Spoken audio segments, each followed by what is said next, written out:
प्यारे दर्शकों को डॉक्टर शुभनम का प्यार भरा सलाम, आदाब, नमस्कार, सत श्री अकाल। आपका फिर से एक बार SLA SCRT के यूट्यूब चैनल पे बहुत बहुत स्वागत है। तुझे शाहीन बना दूँ या आसमां बना दूँ, तुझे शाहीन बना दूँ या आसमां बना दूँ, ए मासूम मैं उस्ताद तुझे क्या से क्या बना दूँ। जी बिल्कुल, एक उस्ताद ही होता है जो कि एक कौम को बनाने वाला होता है, क्योंकि बच्चों के फ्यूचर को बनाने वाले टीचर ही होते हैं।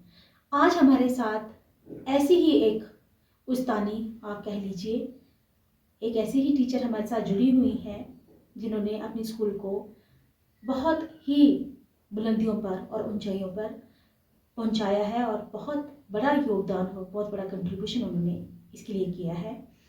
तो आइए हम मिलते हैं। हमारी आज की जो गेस्ट हमारे साथ है रविंदर कौर जी, जो कि गवर्नमेंट हाई स्कूल शिराकपुरा जोन वागोरा में एज ए हेड मास्टर कार्यरत हैं। तो मैडम आपका बहुत बहुत स्वागत है हमारे इस प्रोग्राम में। तो मैम, हमारे दर्शकों की उत्सुकता होती है कि पहले वो हमारे जो गेस्ट हैं उन्हीं से जाने कि उनका बैकग्राउंड क्या है, एजुकेशन बैकग्राउंड किस तरह का रहा है उनका, कैसे वो इस एजुकेशन डिपार्टमेंट में पहुंचे। मैम, पहले हम आपसे जानना चाहेंगे आपके बारे में। मैम, सबसे पहले मैं ये कहूँगी कि success is not something to wait for, success is something to do work for. Ma'am, मैं Ravinder Kaur as a head master government girls high school Shakwada में काम करती हूँ, जो जोन वागुरा में है और डिस्ट्रिक्ट बारामूला में। जी मैम। तो मेरी जो एजुकेशन शुरू हुई है वो एक गांव से शुरू हुई है, मेरे नानिहाल से। जी। तो आप ये समझ लीजिए कि प्राइमरी एजुकेशन में मेरी वहीं से हो गई। डिंगी बच्चा जोन शायद जानते होंगे सभी, जितने भी हमारे दर्शक हैं उनको पता है, रफियाबाद साइड से। और प्राइमरी एजुकेशन वहाँ से होने के बाद मैं गर्ल्स हाई स्कूल बारामूला में मेरी एडमिशन हो गई, क्योंकि हम यहीं रहते थे बारामूला। और उसके बाद फिर कॉलेज, डिग्री कॉलेज, उसके बाद फिर ग्रेजुएशन के बाद मेरी जॉब लगी एज ए टीचर। जी। तो मेरा BEd और MA बाद में हुआ।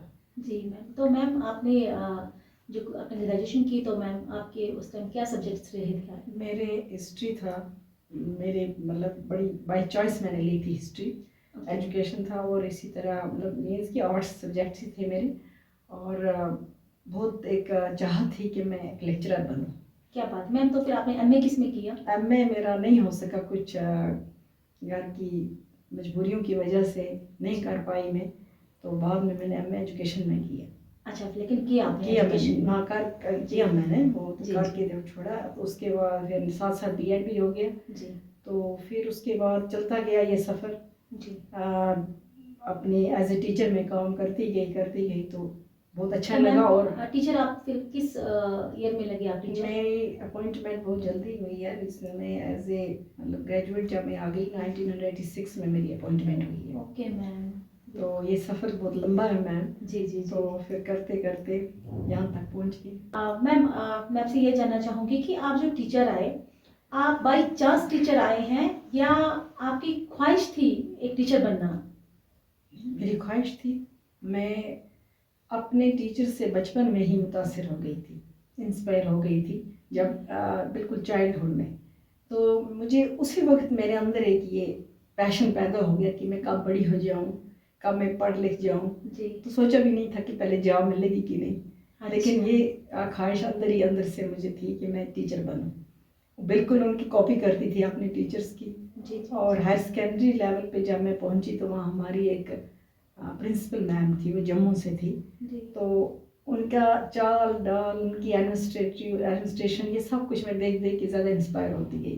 तो खैर अभी तो मैं स्टूडेंट ही थी, तो मुझे कहाँ पता था कि कहाँ पहुँचेंगे। बिल्कुल मैम। तो फिर इसी तरह मैं बिल्कुल अपनी इंटरेस्ट से, अपनी चॉइस से जी जॉब और भी मिलती थी मुझे, but I like to become a teacher. क्योंकि मैम बहुत बार ऐसा होता है कि कोई चीज़ हमें पसंद नहीं होती है, कोई प्रोफेशन हमें पसंद नहीं होता है, लेकिन या तो हमें ज़बरदस्ती उसमें धकेला जाता है या हमारी ख्वाहिश नहीं भी होती है, लेकिन फिर भी हमें वो करना पड़ता है। तो मैम ये तो बहुत अच्छी बात है कि आप अपनी ही ख्वाहिश के मुताबिक इस डिपार्टमेंट को सर्व कर रही हैं यस और बहुत ही खुशी होती है कि जब हमें अपनी मन मर्जी का कोई जॉब मिलता है और हम उसको सर्व कर रहे होते हैं। तो मैम मैं थोड़ा सा जानना चाहूँगी आप आपसे ये भी कि आप जब डिपार्टमेंट में आई तो आप टीचर थी, जी तो इस वक्त पर आप एज ए हेड मास्टर काम कर रही हैं जी श्राकपुरा शाकवारा जी। श्राकवारा हाई स्कूल में। तो मैम ये जो आपका सफ़र है टीचर से लेकर हेड मास्टर तक मैम, तो उसके बारे में कुछ थोड़ा बताएंगे मैम। जी टीचर बनने के बाद एकदम तो कुछ सोचता नहीं है आदमी, बट चल रही थी, सर्व कर रहे थे बच्चों के साथ। क्योंकि जब इंसान किसी भी जॉब में आए, particular we are concern with teacher education department record देना, तो उस वक्त मेरा जो इंटरेस्ट बच्चों के साथ, मेरा लगाव बढ़ता गया।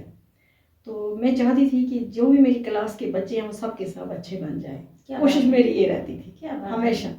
तो इस वजह से फिर आगे बढ़ते बढ़ते मास्टर हो गई। फिर उसके बाद मास्टर के बाद मन नहीं करता था कि एडमिनिस्ट्रेटर बनूं, लेकिन अंदर से जी ये था कि कभी ना कभी तो लेना पड़ेगा, जी क्योंकि तो लेक्चरर तो मैं हो नहीं सकी। वो मेरा कुछ रह गया, डिपार्टमेंटली कुछ ऐसे हो जाते हैं मसले। तो फिर उसके बाद मैं एक हायर सेकेंडरी में काम करती थी, नौपुरा हायर सेकेंडरी, वो भी वोगरा जोन में ही है। और वहाँ पर पहुँचने के बाद मेरी प्रमोशन के चांसेस ज़्यादा बढ़ने लगे, तो क्योंकि सीनियर काफ़ी सीनियरिटी हो चुकी थी।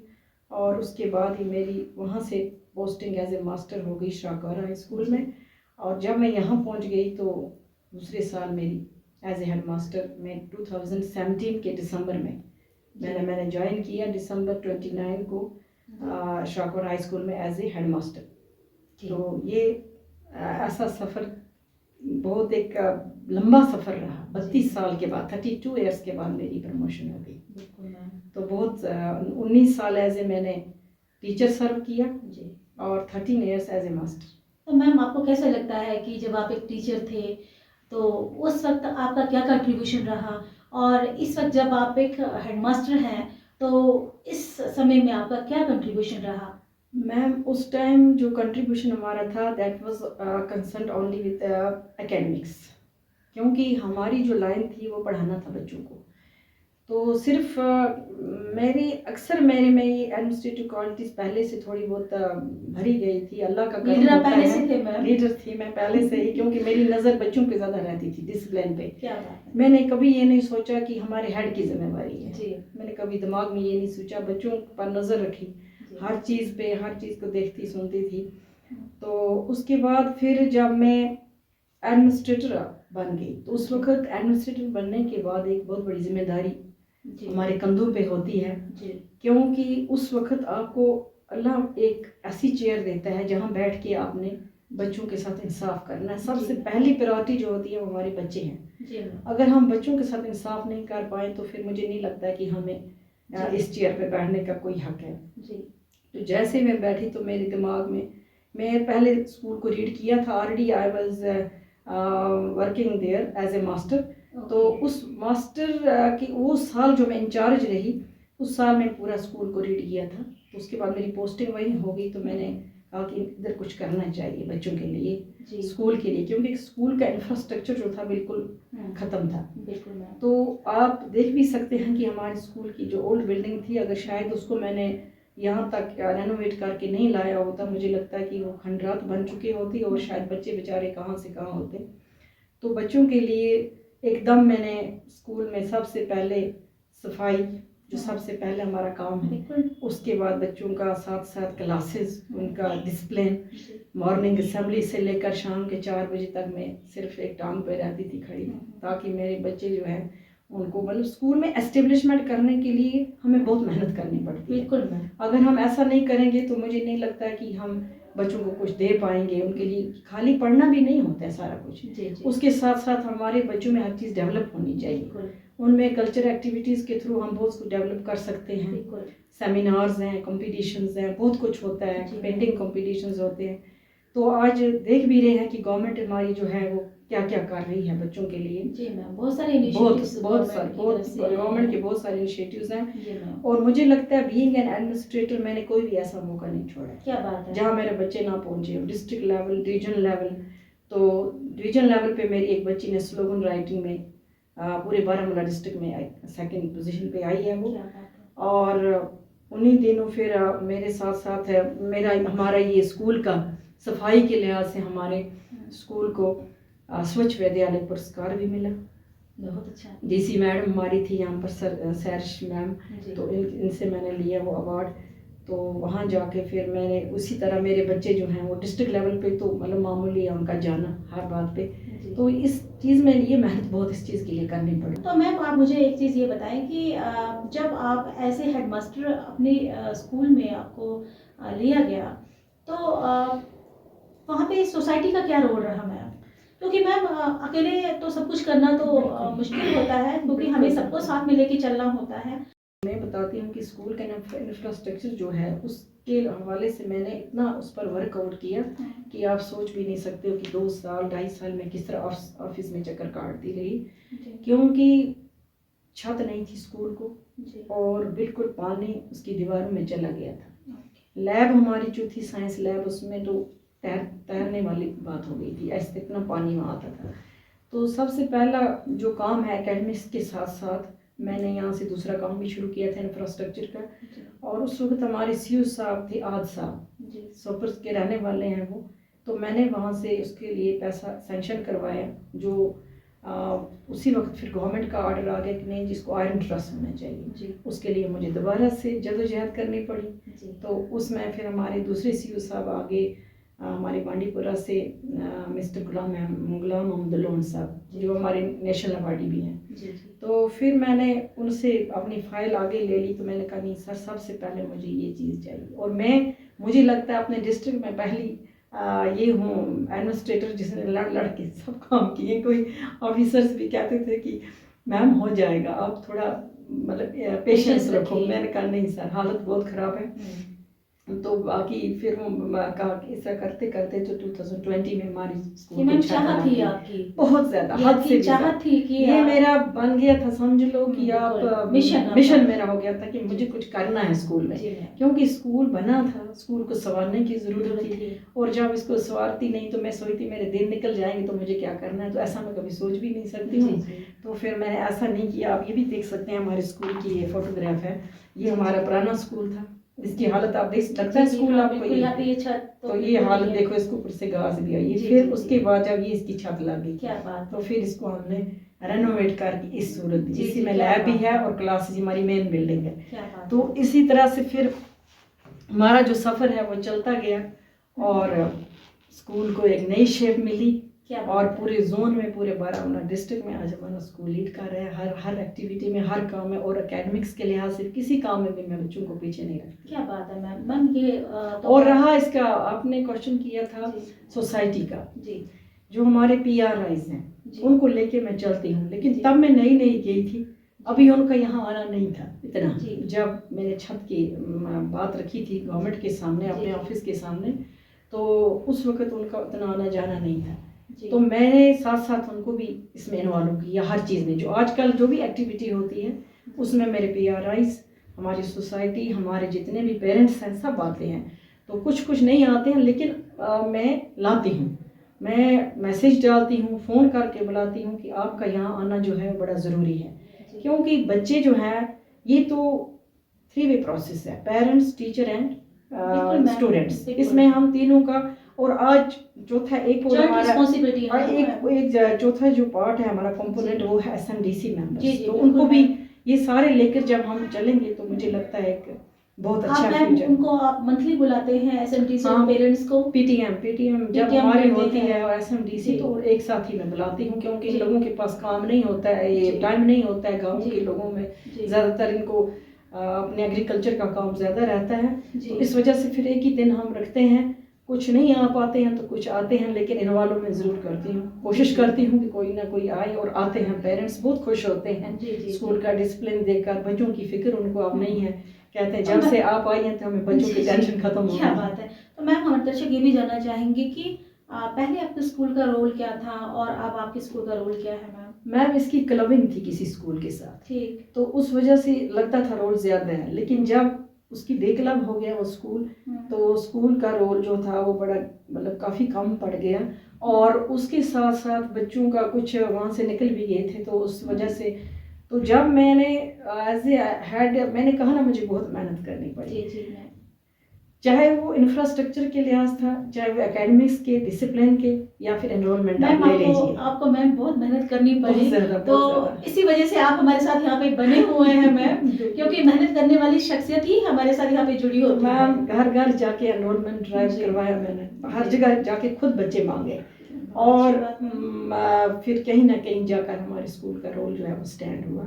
जी। और मुझे लगता है कि अगर अल्लाह करे कि इससे भी ज़्यादा बढ़ जाए, क्योंकि जो हमारा कैचमेंट एरिया बड़ा कम है, जी जी उसमें 4-5 स्कूल हैं, जी। और उसमें प्राइवेट स्कूल भी बहुत आते हैं। हम्म। तो उस विसिनिटी में पहले ही एक शाकवाड़ा हाई स्कूल पहले हुआ करता था, जी। तो उस वजह से कहते हैं उस वक्त 200 भी रोल था, लेकिन अब उसकी जो साथ साथ गांव हैं तो उनमें हाई स्कूल अपग्रेड, मिडिल स्कूलों को अपग्रेड करके हाई स्कूल बना दिए गए हैं, तो उस वजह से भी एक रीज़न बनता है एनरोलमेंट कम होने का। लेकिन स्कूल को स्टैंड किया, वो उसमें बड़ी मेहनत लगी, मतलब किसी सतह पर लाया जिस पे हमारे स्कूल को कोई खतरा ना हो एनरोलमेंट के लिहाज से, किसी चीज़ के लिहाज से, क्योंकि गवर्नमेंट सबसे पहले एनरोलमेंट ही मांगती है आजकल। तो फिर जाकर कहीं ना कहीं जाकर हमने इसको मतलब किसी जगह, किसी मुकाम पे, किसी ट्रैक पे लाया। बहुत अच्छी बात है मैम। आपसे मैं जानना चाहूँगी कि कंट्रीब्यूशन भी आपने बहुत किया, आपने जैसे बताया कि बहुत मेहनत करनी पड़ी आपको, पर्सनली आपको जाना पड़ा, हर चीज़ देखनी पड़ी। मैम मैं जानना चाहूँगी आपसे कि आपके बाकी फिर जो स्कूल का परफॉर्मेंस ओवरऑल क्या रहा? हमारा मैम कंटिन्यू रिजल्ट हमारा 100% आता रहा, जब से मैं गई हूँ अच्छा रिजल्ट आया। तो सिर्फ एक बार 80% 80 की 90% आया, कंटिन्यू हमारा 100% ही रहा जी। तो अल्लाह करे कि इस साल भी अच्छा रिजल्ट क्योंकि मैम देखो अल्टीमेटली तो फिर मैम हमारा जो टारगेट है वो तो बच्चा ही है, बिल्कुल, है ना, तो हमें तो उसकी परफॉर्मेंस देखनी होती है। ठीक है, तो मैम टीचर की जो परफॉर्मेंस होती है मैम, वो बच्चे की परफॉर्मेंस से बिल्कुल जुड़ी होती है, क्योंकि जब बच्चे की परफॉर्मेंस अच्छी होगी तो अल्टीमेटली वहाँ पे ये माना जाता है कि जो टीचर है तो ये इसकी परफॉर्मेंस है, ठीक है ना, क्योंकि मैम वो आपस में जुड़े होते हैं। बिल्कुल मैम, बिल्कुल वो उनकी परफॉर्मेंस एक दूसरे के पे डिपेंड होती है मैम, क्योंकि मैम ये भी होता है कि जब रिजल्ट अच्छा नहीं होता है, ऑब्वियसली सी बात है कि टीचर की इंक्रीमेंट रुक जाती है, इसलिए रुक जाती है क्योंकि कहते हैं कि मतलब टीचर की परफॉर्मेंस अच्छी नहीं रही। लेकिन वहाँ पे हम ये नहीं देख रहे हैं कि परफॉर्मेंस बच्चे की अच्छी नहीं है या टीचर की अच्छी नहीं है, तो वो बिल्कुल वो इंटरकनेक्ट है एक दूसरे के साथ, उनकी परफॉर्मेंस जो इंटरकनेक्ट होती है। तो चलिए मैम, आप ये बता रहे हैं कि आपकी जो परफॉर्मेंस जो रही है, जो आप एज ए जब आपने हेड एज ए काम करना शुरू किया तो 100% आपका टारगेट रहा है वहाँ पे, तो बहुत अच्छी बात है, क्योंकि मैम जब आप इतनी मेहनत कर रहे हो अपने स्कूल के लिए, तो मैंने कहा कि टारगेट तो हमारा बच्चा ही है, उसी को बेनिफिट उसको पहुँचना चाहिए। मैम मैं ये जानना चाहूँगी कि आपने इतनी मेहनत की और जो भी आपके टारगेट्स थे आपने सारे अचीव किए, तो मैम हमें पता है कि आपको स्टेट अवार्ड भी मिला है, उसके बारे में भी थोड़ा सा जानना चाहेंगे हमारे दर्शक आपसे। मैम स्टेट अवार्ड तो पहले मैं तो ये भी नहीं मुझे पता था कि अवार्ड भी मिलता है, मैं अच्छा, जो रियली करूँगी, और ना मैंने कभी इस चीज़ को जब पता चला तो ये चीज़ें दिमाग में रखी नहीं जी। क्योंकि फोकस मेरा जो था वो मेरे काम पे था। तो मेरा जो ये अवार्ड है उसके बाद फिर जब पता चला कि इस तरह फाइल भरनी है ये, तो उसके बारे में तो ये सारी कंट्रीब्यूशंस देखकर ही मेरे जो डिस्ट्रिक्ट एडमिनिस्ट्रेशन थी तो उन्होंने मेरी फाइल को सिलेक्ट किया। क्या बात है। और यहाँ तक पहुँची मैं, अल्लाह का करम है कि इस चीज़ से नवाजा गया, तो मैं जितना भी शुक्रिया करूँ ऊपर वाले का। तो खैर मैंने आपको पहले भी कहा कि मैंने इस चीज़ को मद्देनज़र रखकर काम ना कभी किया, ना कभी करूँगी, तो ना करती हूँ, क्योंकि जो भी चीज़ है वो उसका हमारा फोकस काम पर आप अपना फर्ज समझ के हर काम कर रहे हैं, आप अपनी ड्यूटी समझ के कर रहे हैं, लेकिन आपने कभी कहते हैं ना कर्म करता चल सदा, फल की इच्छा मत कर। चलिए बहुत अच्छी बात है मैम, क्योंकि जो भी उस्ताद यहाँ पे आते हैं, जो भी लीडर यहाँ पर आते हैं, तो हम ये चाहते चाहते हैं कि एक ना एक जो मैसेज है जी अपनी सोसाइटी के लिए, एजुकेशन सोसाइटी के लिए, उनका क्या रहना चाहिए। तो आज मैं आपसे भी यही पूछना चाहूँगी कि जाते जाते आप हमारी इस सोसाइटी को क्या मैसेज देना चाहते हैं। मैं सोसाइटी से यही मैसेज देना चाहती हूँ कि वो अपने बच्चों को गवर्नमेंट स्कूलों में डालें, क्योंकि हमारे गवर्नमेंट स्कूलों में हाईली क्वालिफाइड स्टाफ है, हार्ड वर्किंग स्टाफ है। क्वालिफिकेशन के साथ साथ हार्ड वर्क का होना बड़ा ज़रूरी है। कई बार पढ़े लिखे ज़्यादा उस्ताद होते हैं, काम कम करते हैं, तो ऐसा नहीं है। अब हमारा जो सिस्टम है वो बहुत अच्छा हो रहा है दिन ब दिन, और गवर्नमेंट इतने इनिशिएटिव्स ले रही है कि जिसका हम सोच भी नहीं सकते थे। गवर्नमेंट ने बच्चों को कौन सी फैसिलिटी नहीं दी, ICT लैब्स, अटल टिंकरिंग लैब्स, क्रिएटिविटी पैदा कर रही हैं बच्चों में आज गवर्नमेंट, ताकि बच्चे खुद कुछ कर पाएँ। बच्चा क्लास तक ही महदूद नहीं रहना चाहिए कि सिर्फ इंफॉर्मेशन पे डिपेंड नहीं रहना चाहिए, और ये सारा तब मुमकिन है जब हमारी गवर्नमेंट कुछ करेगी इस चीज़ के लिए। तो आप हाल ही में देख रहे हैं कि जो हमारी ये 2020 की पॉलिसी है, एजुकेशन पॉलिसी, वो भी इसी चीज़ पे जोर दे रही है। हमारे PM जो हैं तो वो भी मतलब इतना गवर्नमेंट इसके लिए, एजुकेशन सेक्टर के लिए इतना कुछ कर रहे हैं। तो मुझे लगता है हमारी सोसाइटी को ये सारी अपॉर्चुनिटीज़ नहीं छोड़नी चाहिए, और अपने बच्चों को ज़्यादा से ज़्यादा जो एडमिशन है वो गवर्नमेंट स्कूलों में देने चाहिए, और वो टीचर्स को अकाउंटेबल बनाएं। किस तरह बना सकते हैं?